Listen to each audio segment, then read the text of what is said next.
Fala pessoal, aqui é o Regi. Nesse vídeo eu vou falar sobre como transformar os problemas do mundo no seu mecanismo de construção de riqueza, como criar uma máquina de fazer dinheiro a partir dos problemas.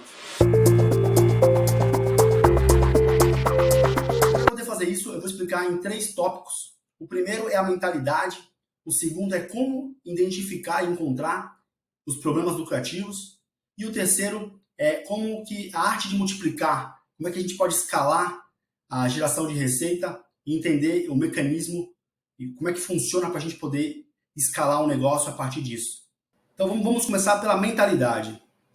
Essa parte poderia passar batido, mas eu faço questão de repassar ela, porque às vezes um pequeno centímetro, um ajuste, pode gerar um grande impacto. Um pequeno ajuste pode gerar um grande impacto na mentalidade, porque a mente é o que limita tudo. Tem até uma frase antiga que fala que se uma árvore de 20 metros de altura tivesse a mente do ser humano, só cresceria 2 metros.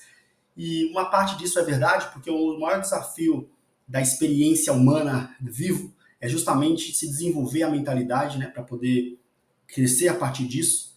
Então, quando a gente cresce como pessoa, dinheiro, os negócios e as experiências de vida crescem com a gente. Então, é muito importante a gente desenvolver a mentalidade certa. A mentalidade, né, ela delimita tudo isso. Então, a abundância é um estado de mente. Ela é uma perspectiva da mentalidade. E escravos não entendem de riqueza. Escravos no sentido da forma que a informação é passada, né? Tem aquela expressão que informação é poder. E isso é transmitido de uma forma ou de outra que gera pequenas bolhas. Então, pessoas que estão em níveis mentais diferentes acabam passando informações diferentes dentro da sua geração, né? O ambiente que você vive também te direciona para certos níveis de mentalidade ou de perspectiva. E riqueza é diferente de ter dinheiro. Riqueza é liberdade. Todo o resto são recursos. Um dos vídeos que eu estou gravando aqui também as 8 dimensões da liberdade. Em breve você vai ver aí. Se só existe um jeito de ganhar dinheiro, que, na verdade, de se fazer dinheiro, e esse jeito é resolvendo problemas, porque ninguém paga para você de graça. A pessoa, para tirar o dinheiro do bolso dela, ela tem um motivo claro para isso. É porque você está resolvendo o problema dela. Então, se você usa algum serviço, não importa se é de entretenimento ou qualquer outra coisa, alguém está resolvendo o problema para você e você paga por causa disso. Então, você concorda comigo que os problemas do mundo são finitos ou infinitos? São infinitos. Então, se os problemas do mundo são infinitos, existem infinitas oportunidades de se fazer dinheiro. Então, essa é uma coisa importante e muito legal ter isso em mente, porque isso vai ditar todo o resto. Uma vez que você entende que vivemos num universo, né, num mundo físico aqui, cheio de problemas, e que esses problemas são ferramentas, são ativos, né? E a gente precisa descobrir quais desses ativos, que são os problemas, são lucrativos. Porque quem tem a dor, quem tem um problema, vai ditar todo o resto, né? Então, o maior desafio, uma vez que a gente entendeu que o mundo é feito de problemas e a única forma de se fazer dinheiro é resolvendo problemas, a gente precisa entender que o principal desafio é justamente encontrar esses problemas. Dentro de uma perspectiva que eu acabei desenvolvendo para mim e que simplifica todo o processo, porque a gente fala de empreendedorismo, você acaba tendo uma série de estudos, tem uma parte científica desse processo, tem toda uma coisa mais abstrata, né? Então, a maior parte do empreendedor, do microempreendedor ainda mais, acaba tendo dificuldade, porque às vezes ele só tem um comércio, só tem um negócio, e para ele poder pensar isso numa forma mais profunda para se desenvolver, ele acaba enfrentando muitos desafios nessa questão de informação. Então, o que é uma empresa? Uma empresa é um organismo vivo que se alimenta de problemas e defeca dinheiro. Ele gera dinheiro a partir desses problemas resolvidos. Então, uma vez que a gente entende que uma empresa é um organismo vivo, a gente entender como é que ele se comporta, né? Uma vez que ele é um organismo vivo, a gente tem que entender como é que ele se alimenta e como é que ele pode se desenvolver e crescer a partir disso. Então, vamos para a segunda etapa. Como identificar um problema lucrativo? Tem duas opções que você pode começar. Essa parte eu poderia pular, mas eu acho interessante passar ela porque muitas pessoas às vezes estão perdidas, né? Na verdade, de verdade mesmo. Eu já tive nesse lado, já sei como é que é. Então, às vezes, você está tão perdido que você não sabe nem por onde você começa. E eu gosto de usar essa parte porque é uma forma de conectar um pouco das pessoas que estão um pouco mais à frente, no início, na verdade. E a primeira é as suas habilidades, mapeando as suas habilidades, mapeando os seus interesses, inclusive. Às vezes, se você não tem uma habilidade, você já possui habilidade, mas como é que você conjunta as suas habilidades com os seus interesses, né? Tanto de assuntos que você gosta, ou até de mercado que você quer trabalhar. E o outro ponto é a partir da hierarquia de Maslow, né? Então, você consegue mapear os problemas dali dentro do que você está se propondo a fazer ou que as suas habilidades conseguem entregar. Inclusive, eu tenho um vídeo gravado sobre isso chamado Encontre o seu superpoder. Então, esse é um ponto para poder se começar a encontrar as oportunidades, os problemas. Então, agora que você encontrou possíveis problemas, que são oportunidades em potencial, você tem que descrever esse problema. Então, como é que você descreve? Qual que é o problema, quando que ele ocorre, aonde que ele ocorre, por que ele ocorre, quem tem esse problema, qual que é a frequência que ele ocorre, o mercado que hoje as pessoas que têm esse problema, né, ele está inserido. Então, se ele é um problema do mercado financeiro, então é bom você também marcar aonde que hoje ele se encaixa no mercado. E aí a gente vai para a parte mais importante, que o que torna um problema lucrativo ou não é justamente as pessoas. Então, quando eu falo que o empreendedorismo é uma forma de higiene social, ela fala tanto sobre você quanto os outros. E às vezes as pessoas têm uma questão pejorativa sobre a parte de empreendedorismo, né? Até por causa da expressão capitalismo. Eu sou a favor do livre mercado, da livre iniciativa. E eu quero trazer esse lado que é justamente o lado da empatia do empreendedor, né? Quanto mais humano ele é e mais ele consegue entender e perceber a dor no outro, porque às vezes a pessoa que tem a dor não é a pessoa que vai pagar. Então, se você quer fazer isso, você tem que começar a partir de um ponto que você consiga mapear essa dor e quem tem para poder se desenvolver, ou se no caso quem tem é a parte interessada, você tem que descrever qual que é, a gente chama de ICP, né, que é o cliente ideal, a persona de cliente ideal, que é o comprador e pagador. Em alguns modelos de negócio um pouco mais complexos, às vezes o comprador, né, não é o beneficiário da solução desse problema. Então, tanto em questões de negócio, como às vezes em questões de empresas que às vezes podem tentar ajudar outras pessoas, né? No caso, vamos dar um exemplo de uma ONG, mas até o setor 3.5, né? Você 3,5, ali tem umas estratégias que você consegue juntar partes interessadas ou não na solução de problemas, né? Eu sempre gosto de ressaltar esse tipo de coisa porque, na maior parte das vezes, quem tem um problema, né, é justamente o decisor, o comprador do nível direto ou indireto. Mas, às vezes, sai um pouco fora. E eu vou explicar isso porque nos próximos pontos.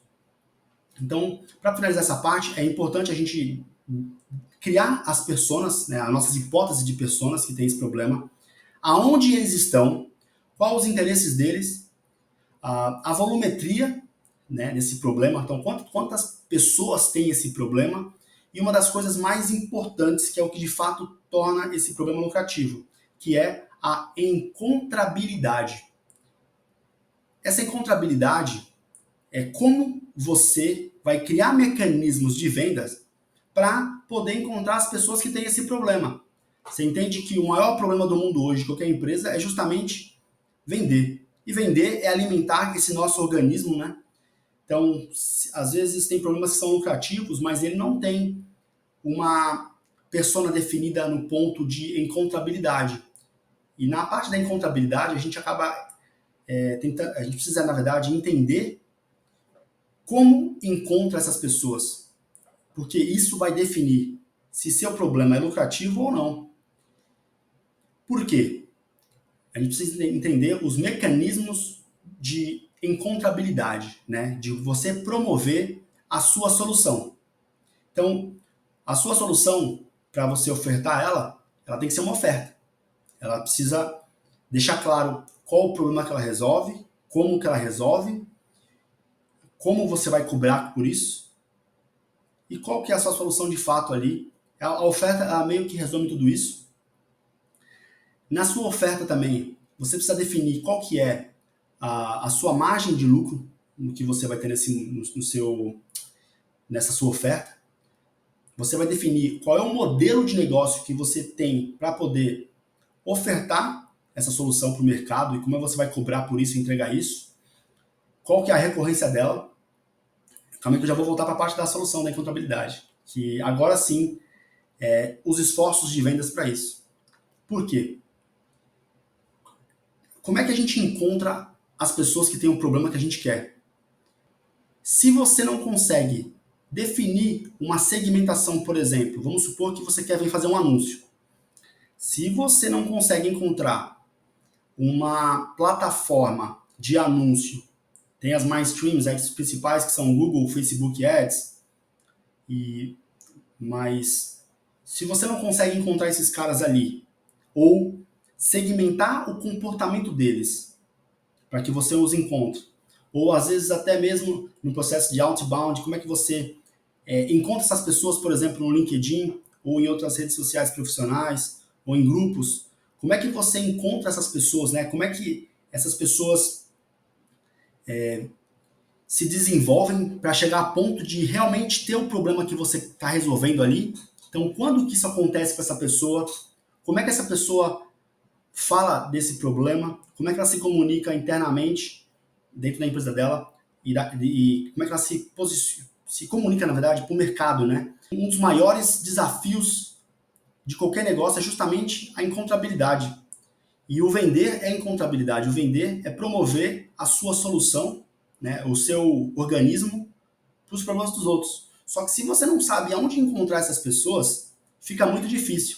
Então, quanto mais você descrever essas pessoas, o comportamento que elas têm, aonde elas estão, e vocês conseguirem avançar nisso para validar essas hipóteses, obviamente, no mercado, às vezes, se você tem um mercado um pouco mais tradicional, você já consegue copiar os seus concorrentes, né? Tentar perguntar para as pessoas, inclusive para os seus concorrentes, é algo que eu já fiz várias vezes, como é que eles vendem. E essa questão da segmentação é muito importante também, porque se você vai usar, por exemplo, o Sales Navigator no LinkedIn e você não consegue segmentar o seu público, por exemplo, às vezes um público de importação, quem vende para esse público acaba tendo um desafio gigante, porque no Brasil tem uma lista da MD, que é onde todo mundo acaba batendo dentro dessa lista, né? Difícil você encontrar ambientes que têm uma volumetria boa para você encontrar oportunidades, que são pessoas interessadas em resolver esse problema.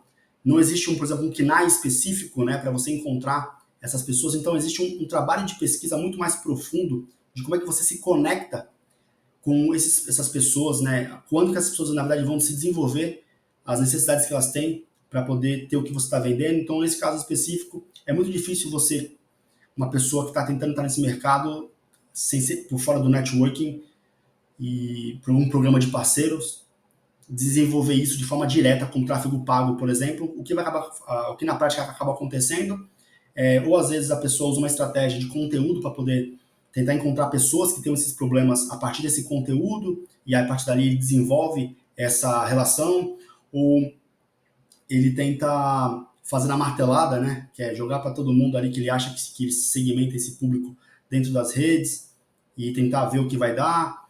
E outras pessoas conseguem criar segmentações mais indiretas e a partir dali tentar gerar uma volumetria a partir desses contatos, ou fazer uma engenharia reversa e levantar dados de outros lugares para poder se desenvolver. A gente tem hoje a automação de negócios, inteligência artificial, uma série de ferramentas como os agentes de inteligência artificial também que você consegue criar habilidades para eles fazer esse tipo de coisa. Então, eu estou falando bem dessa parte porque é um dos principais pontos onde todo mundo sente dor e é muito importante. Se você não consegue definir uma segmentação clara do seu cliente, uma persona do cliente comprador ideal e todo esse ambiente, esse contexto dele, não importa qual a dor, né? Qual que é o nível de dor que ele tem, porque se você não tem uma volumetria para poder desenvolver essas oportunidades ali, Quando eu falo de volumetria, eu estou falando o seguinte, vamos supor que a taxa de conversão ali de venda seja de 1%, então você consegue pelo menos 100 pessoas ali, vamos supor assim. Obviamente é um pouco mais do que isso, mas você entende que tem que ter um volume de oportunidades para você poder se desenvolver, porque às vezes essa pessoa, ele é o comprador ideal, ele é a pessoa que tem a dor de fato, mas ele não está nesse momento de compra ainda, entendeu? Então, às vezes você tem que desenvolver ele um pouco mais. Vocês entendem que tem que ter um volume maior de oportunidades, desses leads, para você poder se desenvolver? Se você encontrou um grande problema, mas você não consegue criar mecanismos para poder encontrar a persona, né, essa audiência, o público que tem esse problema, e gerar uma volumetria a partir disso, para poder criar um processo de desenvolvimento de relação e de vendas, né, em alguns casos mais complexos, ou até mesmo fazer uma venda direta para esse cara sem um volume, você não tem um negócio lucrativo. Então, o que define um problema lucrativo, às vezes, não é necessariamente a dor que ele gera, mas com qual fácil, né? Fácil no sentido de exemplificar, mas qual é a encontrabilidade das pessoas que têm essa dor para você e qual o volume disso. Uma vez que você já encontrou esse público que tem esse problema, você tem que entender que a geração de receita ela é multidimensional. O que isso quer dizer? Existem diversas formas de você vender para o mesmo público, inclusive encontrando problemas satélites ao problema que você está trabalhando, desenvolvendo como sua solução. Existem outras formas também, como encontrar parceiros que também vendam para o mesmo problema e você pode pegar soluções que eles têm, né, que eles oferecem, e que você não tem um esforço adicional para poder fazer isso, que seu esforço, no caso, seja vender para a sua base de pessoas interessadas, para a sua base de cliente que você tem hoje, ou de contatos, de potenciais contatos para esse público. Você pode fazer uma parceria também com esse pessoal. Quando você entende que a geração de receita é multidimensional, você consegue entender dentro do seu negócio maneiras de diversificar a geração de receita para você não ficar refém de apenas um único modelo específico de geração, que às vezes é importante no começo você fazer isso para você poder estabilizar uma base, gerar uma massa crítica para o seu negócio, para poder você contratar outras pessoas, você inclusive cobrir seus custos e seu custo pessoal com isso.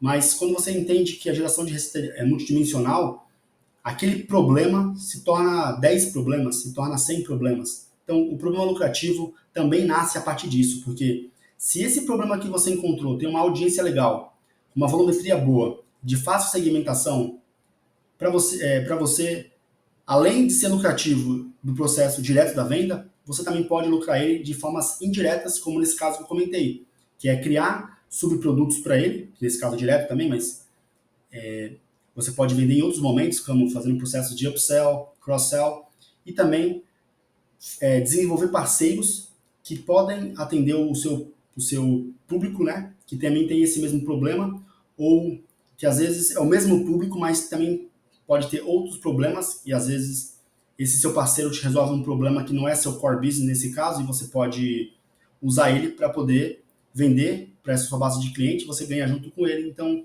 é legal ter isso em mente. E agora, no terceiro ponto, que é a arte da multiplicação. Então, quando a gente fala em transformar os problemas do mundo no nosso mecanismo de construção de riqueza, a gente precisa entender também o que é a construção de riqueza. Porque no ponto anterior a gente entendeu como encontrar esses problemas, né? E como validar esses problemas para de fato saber se eles são realmente lucrativos e como é que a gente pode desenvolver um negócio a partir disso. E nessa etapa da arte da multiplicação, a gente precisa entender quais são os 4 estágios da construção de riqueza. O primeiro é o salário, que é o que todo mundo, uma parte das pessoas estão, né? Eu até tenho uma teoria para isso, porque eu digo que empregos não existem, que na verdade o que as pessoas chamam de emprego é apenas um tipo de relacionamento que ela tem. Ela está vendendo a hora dela, que é um produto limitado que ela tem, um produto escasso. Ela está trocando por dinheiro, que é um produto abundante, mas não é o ponto desse vídeo. Mas é importante a gente lembrar que isso também, ainda assim, é importante para a maior parte das pessoas. Eu não estou aqui falando de forma pejorativa, pelo contrário, eu estou reconhecendo isso como uma parte desse processo, que às vezes, se você está começando do zero, você tem que entender as opções para que você possa partir para o próximo estágio. Então, o estágio 1, que é justamente como empregado, você recebe um salário. O estágio 2 é o processo onde você criou a empresa e você precisa gerar lucro. Para você gerar lucro, é a partir daquela etapa do processo anterior que eu comentei, que é justamente de criar um fluxo de caixa a partir dos esforços de vendas e de marketing, que é basicamente encontrar um cliente para a sua solução, que é alguém que tenha o problema que você resolve. Então, essa parte do lucro é a segunda etapa. A terceira etapa é o equity. Vamos supor que você já desenvolveu esse seu negócio, você já gera lucro com esse negócio, mas você já conseguiu escalar esse negócio para ele ter uma certa independência operacional, que a partir disso você consegue contratar mais pessoas, você consegue escalar e expandir a tua operação e você, a partir disso, consegue vender. Porque se você é um negócio de uma pessoa só e você não tem independência operacional no seu negócio, você não consegue gerar esse equity, né? Porque a pessoa vai estar te comprando em tese, né? Se o negócio é só você não gera esse equity. Então, é importante entender essa terceira etapa, que é justamente como gerar o equity, né? Que você é basicamente criar uma independência operacional no seu negócio, criando um time e processos para que ele não dependa de você. E essa não dependência de você é um equity, que é basicamente uma participação no negócio por si só, que você pode vender, né, uma parte disso e continuar com uma outra parte, mas agora entendendo de quem compra, se essa pessoa está comprando de você, ela viu que você tem essa participação, esse equity, e ela quer comprar justamente porque o negócio não depende de você de uma forma completa, né? Ou depende de forma parcial, ou até mesmo completa, que é o ideal, e essa pessoa está comprando isso de você porque ela sabe que esse negócio ele gera uma receita, né? Ou a pessoa também entende que às vezes ela não gera tanto quanto poderia gerar e justamente ela pode estar comprando uma participação no seu negócio para poder trazer um know-how diferente ou um recurso diferente para poder escalar isso para um outro volume, né? Talvez 10 vezes mais, 5 vezes mais. E a partir disso, a equity, né, a participação que ela comprou pode valer justamente, por exemplo, 10 vezes mais. Então, tem até um termo que falam que é smart money. Esse assunto de equity por si só já é um universo. Aqui só estou dando uma geral para você entender, né? E o agora esse é o quarto ponto, que é a questão realmente de criar a riqueza por si só, que é a geração de renda passiva. Porque uma vez que você criou um negócio que ele tem a independência operacional e ele opere sem você estar vendendo e entregando, ele já tem uma independência operacional suficiente para você, como sócio desse negócio, gerar uma distribuição de lucro, que nesse caso aí é um lucro passivo, porque esse lucro não depende do seu esforço direto, ele depende da sua propriedade sobre a participação nesse negócio. Então, você, a partir desse quarto estágio, você começa no processo de geração de receita passiva, que é um começo. Então, vamos para a próxima etapa, que é justamente aprofundar um pouco mais isso. Então, agora vai uma sugestão minha. Nesse processo de multiplicar, lembra que a gente começou pela parte da mentalidade? Isso é muito importante. Então, a minha sugestão para a maior parte das pessoas que estão começando agora é investirem nela. A maior forma que ela pode multiplicar é investindo nela. Se o seu mundo, a sua experiência, o seu dinheiro, ele cresce justamente com como você se desenvolve, então isso é uma premissa do negócio de você, se você quer multiplicar, você tem que estudar e se desenvolver, fazendo cursos, ou por mentorias, ou participando de grupos, tipo de mastermind, por exemplo, onde pessoas que também estão no seu estágio, ou às vezes um estágio mais para frente, compartilham as experiências. Uma forma de poder fazer isso também é você estudando sobre inteligência emocional, a comunicação, de se expressar, porque às vezes você já criou um negócio, esse negócio já funciona, você tem funcionários, ele já roda praticamente uma certa independência operacional, mas se você não tem uma inteligência emocional para poder gerenciar esse negócio, às vezes envolvendo funcionários, até mesmo no próprio processo, porque tudo é um processo, e cada processo tem o seu próprio tempo de maturar, então às vezes a pessoa fica ansiosa, a pessoa acaba tentando queimar etapas e acaba gerando problemas maiores para ela. E também a questão da comunicação, né, que é um dos principais ferramentas do empreendedor, porque do mesmo jeito que você tem que ter empatia para reconhecer a dor no outro e como essa pessoa lida com essa dor, você também tem que saber se pôr no outro para poder se comunicar e transmitir os benefícios da sua solução, como é que funciona, alinhar as expectativas, que é uma das maiores partes, na verdade, um dos maiores partes não, mas um dos maiores problemas enfrentados nos negócios é justamente alinhar as expectativas, porque muita coisa é falado e acaba ficando subentendido. Então, se você não se comunica direito, você vai estar gerando um problema de expectativa.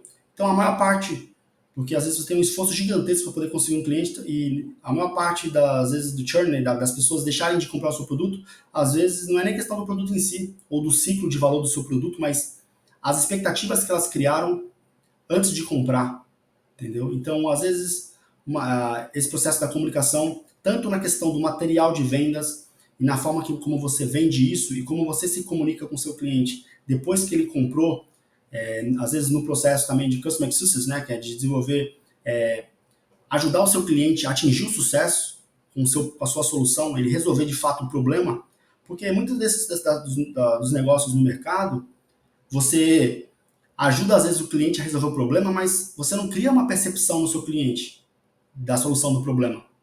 Então, às vezes ele não reconhece aquilo. Então, muitas vezes, na verdade, na maior parte das vezes, o óbvio tem que ser dito, né? Então, a parte da comunicação é muito importante. Uma outra comunicação também, mas uma outra processo de você investir em você é desenvolver novas habilidades. Então, você entender sobre modelos de negócio, você entender sobre, às vezes, vendas, tecnologia, como é que você pode aplicar tecnologia no seu negócio, porque muitas vezes as pessoas pensam assim, mas eu não gosto muito de tecnologia e tal, e às vezes contratam alguém para poder fazer isso por ela, mas, cara, ninguém vai lidar com o seu organismo vivo, né, da forma que você lida. Então, é importante você entender pelo menos o mínimo. Por quê? Quando você começa a entender, você começa a fazer as perguntas certas. E aí, o segundo ponto dessa parte da arte de multiplicar é reinvestir na fonte de receita primária, que é basicamente escalar o seu negócio. Para você fazer isso, você pode investir em tecnologia, né, novas tecnologias e maneiras de criar eficiência e reduzir o custo do seu negócio atual. Novos modelos de negócio. Lembra que eu comentei que a geração de receita é multidimensional? Você também pode investir trazendo pessoas diferentes, ou às vezes com uma consultoria diferente para poder repensar com você o seu negócio de uma outra forma e entender novos modelos de receita, novos modelos de negócios, porque às vezes numa dessas você consegue aumentar às vezes o seu negócio em 100 vezes, só com uma pergunta de como fazer isso. O terceiro ponto, nesse caso, é investir mais. Investir mais, ele é tanto investir de forma horizontal quanto vertical dentro do seu mercado inicial. Então vamos supor que você está no mercado que você resolve um problema. Você pode, às vezes, investir comprando participação nos seus concorrentes, sendo sócio de outros negócios que fazem a mesma coisa como você, ou negócios que fazem coisas próximas ao seu negócio, ou que estão dentro do mesmo ecossistema ali, do mesmo, por exemplo, negócios satélites ao seu, e aí você pode ver isso de uma forma horizontal, entendendo a cadeia, né, de valor que você está inserido, né? Qual o problema que o seu cliente tem, quem que é o seu cliente e qual todo o problema envolvido ali. Então, numa escala de horizontal e vertical, você consegue investir nesses novos negócios e também diversificar. Porque quando você investe em um negócio igual ao seu, você está diversificando, legal. Mas se existe um problema cíclico no seu mercado, por exemplo, você investiu em um negócio que é igual ao seu. O que acontece? Você também vai ser vítima nesse outro, né? Você vai ser impactado também. Então, nessa questão de diversificar, eu sempre falo dessa perspectiva de horizontal e vertical justamente para isso, né? Então, você compra negócios, às vezes, que vão no mesmo segmento, mas ao contrário do que o seu negócio faz. Então, se está tendo uma mudança de hábito de consumo, por exemplo, você já está percebendo isso, você já consegue se organizar para quê? Para poder levar para lá. E comprar um negócio, ou investir no negócio, ou montar um negócio a partir disso. E também criar novas fontes de receita, né? E comprar novas fontes de receita, que foi esse último ponto que eu comentei, mas de uma forma totalmente nova. Então, vamos supor, às vezes você tem uma empresa que ela oferece um serviço e esse serviço ele não é escalável, né? Você pode crescer esse negócio, mas você não pode escalar ele 10 vezes mais, porque ele não tem os mecanismos e os princípios de um modelo de negócio escalável. Então, às vezes, você está no mesmo negócio que você está fazendo, mas você pode investir no novo que seja escalável, a partir de uma tecnologia ou um modelo de negócio. E o quarto e último pilar dessa questão da arte da multiplicação é justamente criar reservas. Por quê? Como a dinâmica do mercado, tanto em questão econômica e política, hoje também é multidimensional, porque agora uma perspectiva local e global, você tem que gerar mecanismos de liquidez para que você possa tocar o seu negócio em certos momentos. Então, às vezes a economia pode dar uma apertada e você tem que ter recursos para poder manter eles funcionando, né? Para você não precisar vender ele numa baixa, que é onde você vai ter um prejuízo e perder tempo que você trabalhou no passado, e você conseguir dar um fôlego para ele maior, ou às vezes é justamente o contrário. Às vezes o mercado virou bem e você precisa também ter liquidez para poder crescer o seu negócio e aproveitar aquele time, aquele momento ali para você poder crescer o seu negócio. Então, essa parte de criar reservas de recurso também é muito importante para poder multiplicar, que é justamente ter recursos para poder aproveitar as oportunidades. Então, espero que você tenha gostado. Qualquer dúvida, estou à disposição. Vejo vocês nos comentários e até o próximo vídeo.